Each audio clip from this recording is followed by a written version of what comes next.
공천 자금 막바지 여야 모두 잡음은 탈락한 컷오프된 경선에서 진 사람들을 중심으로 계속되고 있습니다. 먼저 민주당 공천 현황을 살펴보도록 하겠습니다. 253개 지역구 중에서 220개 87%를 확정했고요. 이 중에서 현역 의원 교체 비율은 29%, 청와대 출신 공천은 여전히 비율을 좀 유지하고 있습니다. 60% 가까이. 민주당은 지금까지 현역 의원 34명이 자진 불출마 공천 탈락을 한 것으로 조사가 되고 있는데 운동권과 친문그룹 현역 의원들이 최근에 이제 무더기로 단수 공천을 하면서 또 다른 갈등의 불씨가 되지 않겠느냐 이런 얘기도 있습니다.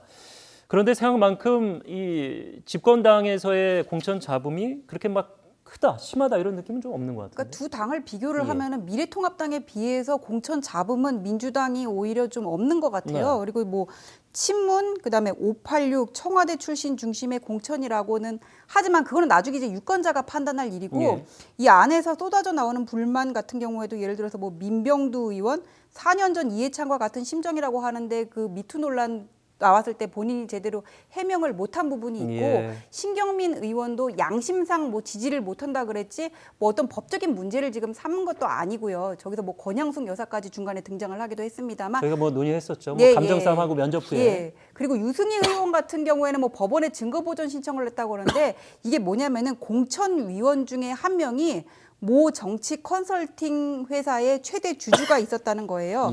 그 정치 컨설팅사의 근데 대표가 특정 후보를 지지하는 발언을 SNS에 했고 저 유승희 의원 같은 경우에는 이 과정에서 그 공천 과정에서 뭐 민심을 판단하는 데 있어서 이 컨설팅사의 그 조사 결과가 인용이 됐다 참고로 돼가지고는 뭔가 부정 의혹이 있다 이렇게 얘기를 하는데 그게 정확하게 공천위원이 그분 한 명밖에 없는 것도 아니고 이게 정확하게 어떤 그냥 의혹이지 연결고리가 있다는 거를 지금 짚고 있지 못하는 거라서 민주당 내에서 공천 잡음은 뭐 상대적으로 없는 것으로 보입니다. 설명을 전 해주신 대로 이제 민병도 의원이 미투 논란으로 사실상 컷오프, 그리고 신경민 의원은 김민석 전 의원에게 경선에서 패했는데 공교롭게도 두 사람 모두 지금 반발하고 있는 상황이다. 자, 통합당 이야기로 이어가도록 하겠습니다. 자, 통합당의 공천 결과부터 좀 보면서 얘기 나누겠습니다. 대구 경북 지역에서 11명의 교체, 부산 지역에서 8명의 교체, 현역 의원 교체는 118명 중 공천 탈락 19명, 불출마가 24명. 상대적으로 이제 불출마 선언이 막판에 비교적 많이 쏟아져 나왔습니다. 비율로 보면은 부산이 67, 경북이 64, 서울이 25%에 비해서 결국에는 이제 대구, 경북, 경남 이 지역의 교체 비율이 좀 높다 이렇게 보여지는데 당이 이제 인적 쇄신을 주창을 했었고 지역도 원하는 지역으로 보여지는데 이것만 놓고 봤을 때는 성공한 공천이다 이렇게 볼 수 있겠습니까? 글쎄요. 지금 뭐 물갈이를 갖다 했다 그러는데 물갈이라고 하는 말을 잘 이해를 못 하시는 것 같아요. 현역 의원을 무조건 그 자리에서 출마를 못하게 하는 게 물갈이입니까? 보세요. 그 새로운 정치 세력, 새로운 어떤 목적과 지향을 갖고 있는 그런 상대적으로 젊은 후보들이 그 자리에 가서 출마를 할 수 있어야 그래야 그것을 우리는 물갈이라고 합니다. 그런데 이제 대구 경북 지역이나 부산 지역에 사람은 교체됐어요.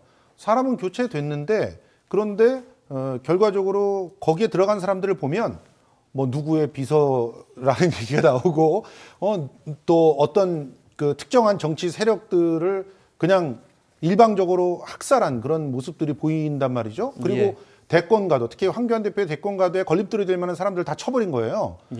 그리고 그럼 그 사람들이 이렇게 다 정리된 다음에 새로운 인재들이 들어와서 정말 제대로 된 싸움을 하느냐 보면은 그렇지도 않아요. 수도권에 나오는 사람들은 어떤 의미에서는 그 확실하게 터줏대감으로 그 자기 자리를 갖다 지키고 있는 그런 의원들 말고 그런 의원들이 원래는 바뀌어져야 되는데 그런 의원들은 그대로 놔두고 그리고 정말 되기가 어려운 곳에 좀 그 상대적으로 좀 약한 모습을 보이면서 그 사람들을 갖다가 집어넣고 또 이전에 자기네들 식구였다가 불출마 선언을 했던 사람들까지도 재활용을 해가지고 뭐 공천을 한다거나 이런 일들을 하고 있어요.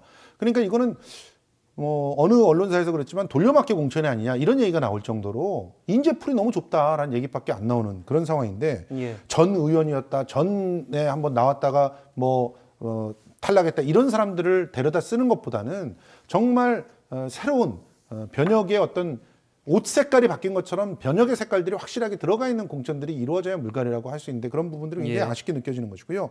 지금 현재 반발하는 그런 강도가 상당히 거세죠. 김태호 도지사도 전 도지사 같은 경우도 자기 고향에 무소속으로 출마하겠다고 선언을 했죠. 홍준표 지사 같은 경우는 아예 대구에다 가서 이제 회방을 놓겠다는 그런 고향도 아니고 예, 지금 또 고향도 아니고 대구에 가서 이제 하겠다라고 하는 그런 상황이 벌어지고 있는 걸 보면 앞으로 이 그 공천 파동이 어떤 식으로 가게 될지를 지켜봐야 될 것 같습니다.